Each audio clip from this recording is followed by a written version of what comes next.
আল্লাহর কাছে ক্ষমা চাও, দুনিয়াটা কিছুই না রে যুবক। ওই কবরে যাওয়ার পরে গুনাহগারের কবরের দুই পার্শ্বের মাটির চাপ পাজরের হাড় চুরমার হয়ে যাবে। একটা নয়, দুটো নয়, 70 থেকে 99টা সাপের কামড়। কবরের ভিতরে জাহান্নামের আগুন। এরে বান্দা, এখনো কি আল্লাহর রাস্তায় ফিরে আসবি না? আল্লাহ দেখায় দেয় দুনিয়ার বিল্ডিং এর আগুনে কত যুবকের লাশ, আর চিৎকারের আওয়াজ, বাঁচাও বাঁচাও। একটু চিন্তা করে দেখ, যখন আগুন লাগছিল শরীরের মধ্যে তখন ওদের কেমন লাগছিল, অবস্থাটা কেমন হয়েছিল। ওরা যখন আগুনের মধ্যে সবাই জানালা দিয়ে হাত দিয়ে কয়, কে আছো, আমাদের বাঁচাও।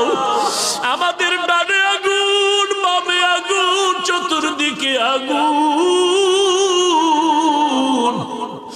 এই দুনিয়ার আগুন থেকে হাজার হাজার হাজার তাপের মাত্রার আগুন হবে জাহান্নামের আগুন। এরে যুবক, পায়ে হাত রেখে বলি, পাও দুটা আগায়